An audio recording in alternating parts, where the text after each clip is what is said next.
I think just coming out of the Rockies mountains on vacation, I'm thinking about forest fires. So it's like, you too can prevent forest fires. So you too can prevent wire fraud. Yeah. Or the altitude affected you. Maybe I should just dress up as Smokey the Bear on the next one, or have a hat or something. Maybe a hat would help. Did you get a ranger hat when you were out there? No, I didn't see that any for sale. That's weird. I'm sure they have it on Amazon. I wanted a cowboy hat, but then when I had the chance to buy one, I was like, I'm never gonna wear this. I just Seems like a really great idea when you're there. Like when I went to Nashville, I was like, oh, I should totally get cowboy boots. I'm never gonna wear cowboy boots. where am I gonna do this? No, Marmon Valley. Okay, I go there so much. Yeah. All right. Well, what are we talking about this week? I feel like we could dig into these real estate wire fraud articles every week, but I think it's important to make this relatable to people and how to really lock up their information overall. And I think one of the big places that is affecting everyone is social media. So I think we should really talk about social media and the content we're putting out there and how hackers are using this against us. So I'm going to just jump in for a second, just remind everyone what we try to do each week, which is basically be on the forefront of helping folks in the real estate space specifically not become victims of fraud, whether it's wire fraud or cyber fraud or ransomware fraud, or the list goes on and on. So that's what Nicole and I do each week. And today, Nicole and I are going to talk some more about how folks are using social media to target and victimize folks in real estate transactions. So it's interesting. We see these phishing emails go to a lot of different organizations across many different businesses, not just real estate. And I was digging into it a little bit more this morning to figure out how a hacker would try and do this, right? Because if you're going to understand it, you have to know how to do it. And so what they do, one of the first things they do is they'll find a company that they want to target and look on their LinkedIn account and find someone without a tech role. So like a sales role or an administrative role, someone who's more likely to click on something but still has access to a lot of company data. And then what they do is so there's a few things they do. So first they'll look for that person, and then they'll look for their social media account and find personal pictures of them and maybe a picture of their dog. Say they have a Doberman or something. They'll say, hey, check out this cute picture of this Doberman, or join this Doberman club. And then someone's more likely to click on it. They think, hey, this is personalized. This is targeting me on purpose. I should check this out. And then they click on it unsuspectingly. That's one way they go after. So are they doing that then? Are they doing that through an email? Are they putting that like photo in an email and sending it to that person, or yeah, how? They're sending it through an email. And so what they do is they find out this person's contact information and find out what their role is at the organization through LinkedIn. Mm-hmm. And then they find their synced up information on Facebook or Instagram. And from what I found, it seems like just barely the majority of accounts are not set to private. They're public accounts. And so that just gives hackers or fraudsters an inside view as to what people are doing in their lives on an everyday basis. So and they can see like, hey, here is my kid playing soccer, or again, here's my dog, or here's a remodel. They can target people with messaging that directly affects what they're doing on a day-to-day basis. Mm-hmm. So we share a lot of information out there publicly that allows folks to have insight into our lives and get a better picture of what our interests are and what we do. And, and then they are able to kind of repurpose that as a way to infiltrate, us, right? Right. The stat was 2 out of 5 people are oversharers on social media. Mm-hmm. So it's pretty easy for them to find a lot of this content. It shouldn't be too difficult. One of the other things they look for on LinkedIn is they'll look for employees who are newer to an organization, and they'll spoof an email from someone higher up in the organization, say, hey, I'm in this meeting. My nephew has a birthday. Can you order this Amazon card? I'll pay you back.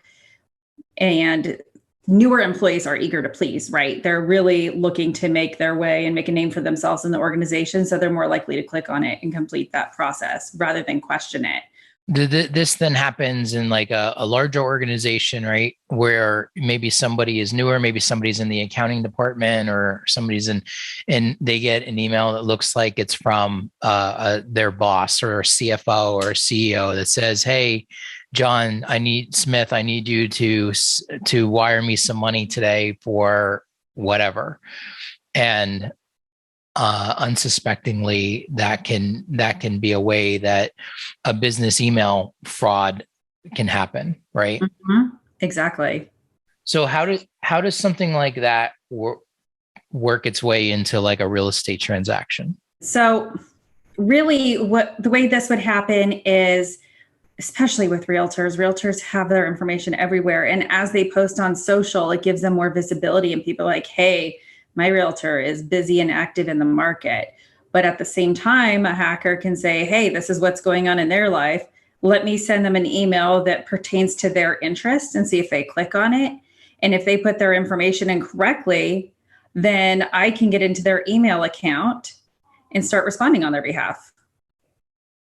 And this is how wire fraud happens. This is how it usually begins every single time. Yeah. And, I think too, we see this as being a way that folks get duped into romance scams. So if, and it doesn't even necessarily have to be a real estate person or professional, where a consumer, a potential consumer, gets duped onto an online romance scam where they think that they're communicating with someone who, if I'm a male or some older male that's getting duped by a younger female, where oftentimes that younger female isn't really a younger female. It's someone living in another country who's pretending to be that person, who's just really trying to find a way to get access to them and to their account. And it starts with, hey, hey, honey, I need, $20. And then I need $200. The next thing you know, I need $2,000, or I need access. I want to send you some money, and you can keep, $100 of this $10,000 that's coming into your account. And that's a way where some of these folks become unwitting or sometimes willing money mules, is what the FBI calls them. And so it's also a way, because imagine if somebody's trying to wire monies from a real estate transaction, as a title company gets wire instructions and that account is offshore, that becomes a red flag pretty quickly. But if that account is John Smith at Chase Bank, and that becomes a lot easier to send money to that account. And then from that, John Smith account could be wired to an account overseas, and they become effectively a money mule. Yeah, it's crazy. What I was really amazed by learning more about this and how these frauds work is how these different types of frauds have all kind of come together in a way to support one another. And so what started as these email scams, we saw the African Prince email scams over the last 20, 25 years. And the romance scams, the 419 scams, all of these scams have been online for the last 15, 20, 25 years. And they've gotten, regardless of what we think of them, we laugh often when we think about, especially like the African Prince email scams. We've all gotten them. We think it's funny, but the reality is they've gotten better and better at doing these things and moving money internationally. That was always something too. When these real estate scams started happening, I couldn't figure out how they were so effective at moving money so easily. And it's because they've been doing it for the last 25 years. Like, they're professionals, they're experts at this. And so now to see them take those scams and really use it as a training environment to move into these higher price transactions in real estate, it's pretty wild to see how they're all the same folks, but it's all connected. Right. And what's crazy is that they're still pulling those love scams. They've just evolved a little bit more as well. They're using dating apps instead. And we saw an article last week where a lady was scammed out of over $700,000 for a man who was trying to become free, but they were in love. It's crazy. And, it's the same people. It's almost like, think of it as like a training, like a minor leagues, like it's the minor leagues to get into higher and higher price transactions and deals and more sophistication. It still amazes me the lack of sophistication grammatically in a lot of the messages that we see and that sort of thing, that they haven't improved upon of that. But that will all get better and better and better, and be harder and harder to sift through as well. So, it's pretty wild. That said, I've seen some major grammatical errors. I'm not the spelling police by any means, but on social media, I see a heavy amount of errors. So maybe it isn't hard for them to get through.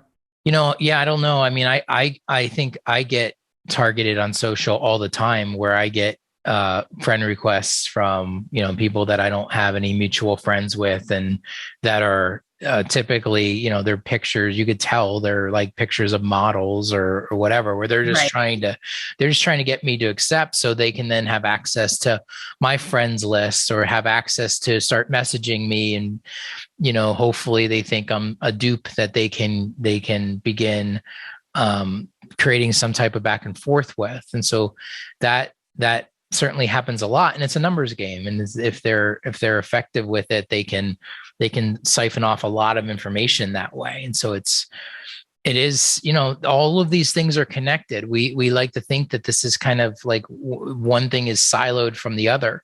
Same people, same types of frauds, same MOs. It's all connected, and we have to be careful with all of it. So one other, I'm going to segue into this one last section that I read about. It's interesting. So, we always talk about how people really went to working remotely over the past year and a half. And that wasn't just in real estate. That was in most corporations across the country. A lot of people, anyone who could work remotely would do it, right? For the most part. I mean, factory workers and people who work in labs and have hands-on work obviously are unable to do that. But with so many corporations having remote workers, it really gave these hackers a leg up in these phishing schemes, because they know, like, so that's another thing, is that people are like, hey, I have my home office set up. Here's a picture of it online. And then the hacker can say, hey, great, we know they're working from home. I'm going to find someone in the organization where I can send an email and make it look like I'm this person by spoofing the email. And then they can also get access to these systems as well. I mean, it's crazy. We just keep opening up these gates for them, but we're not staying ahead of it. And it's not complicated what they're doing. It's just that the message isn't being relayed fast enough, and people don't take it seriously. It's not going to happen to me.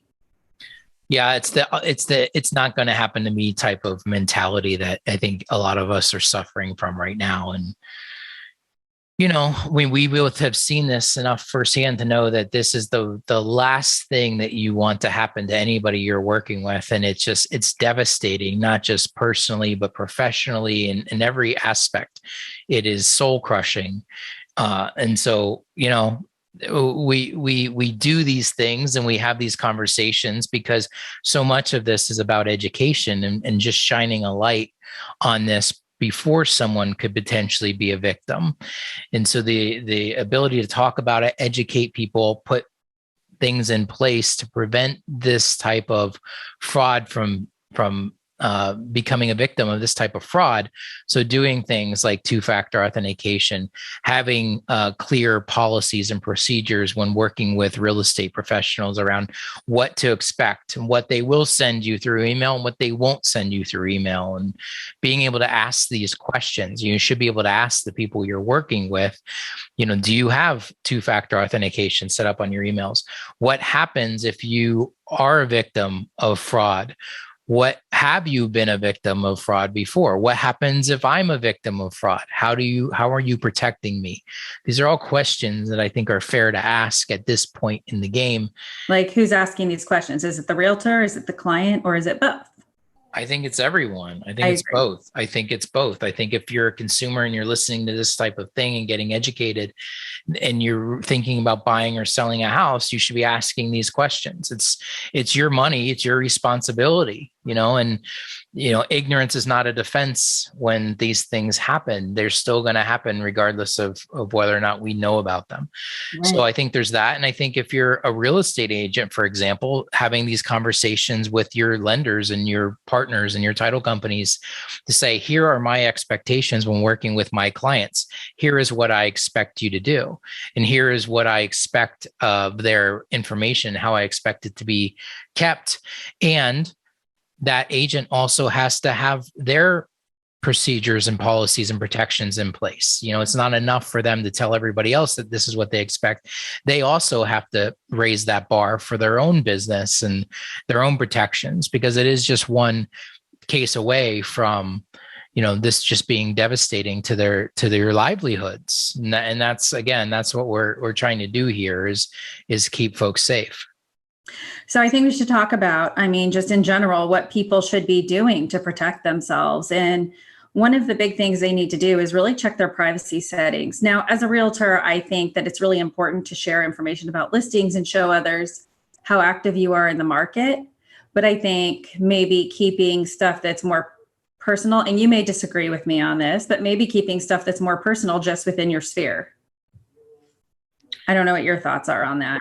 I think we have to be more intentional about what we share and how we share it, for sure. I think so. A lot of this is we have to really be intentional about what things we're clicking on and who we're communicating with, and not becoming dupes around this stuff. I think we're still seeing a lot of specifically agents who are getting infiltrated via email.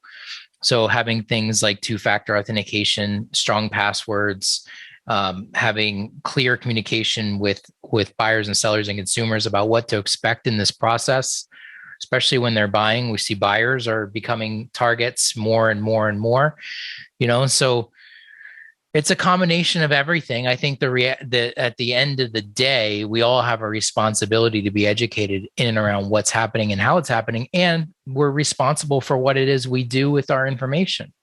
Right.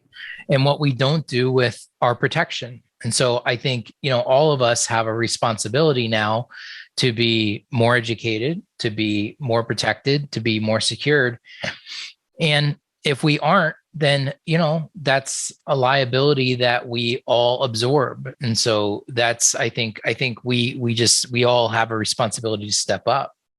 Yeah, I agree. And if you get an email, that looks like it may be interesting to click on, sometimes they use them as bait. If you're not sure if you should be clicking on it, don't click on it, or maybe ask someone. I guarantee anyone in security or IT will gladly answer that before you click on it, because you will make their life terrible if you click on something and it ruins the system. Well, I think a general understanding that we're all targets. And I think it starts with we're all targets. And so if you're being targeted by somebody with nefarious intent, you like how I use the big word, nefarious? I love it. That's good. With nefarious intent, then hopefully it makes you a little bit more cautious when opening or downloading or doing something.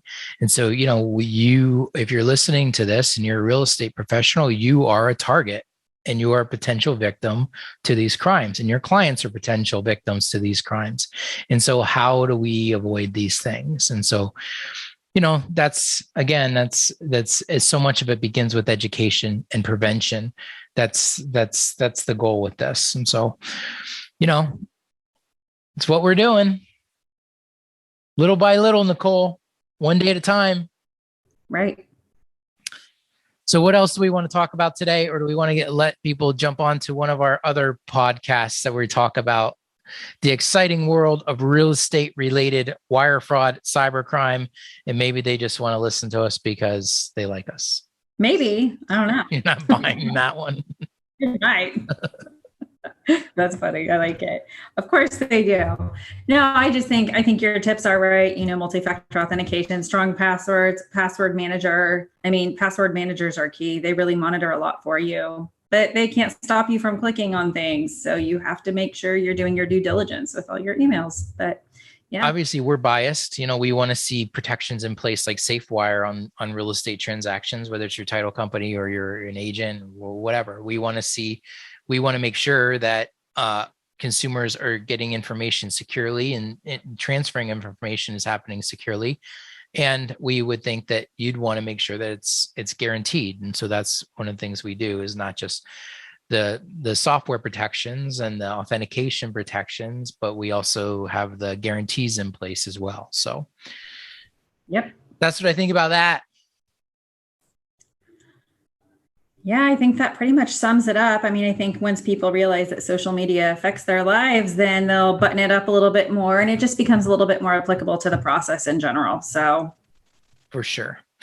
All right. Well, let's wrap it up. Thanks so much, Nicole. And if you are listening to this and we can be helpful to you, check us out at SafeWire.com. Be careful. Don't click on dumb stuff. Know what you're doing. And you too can prevent wire fraud.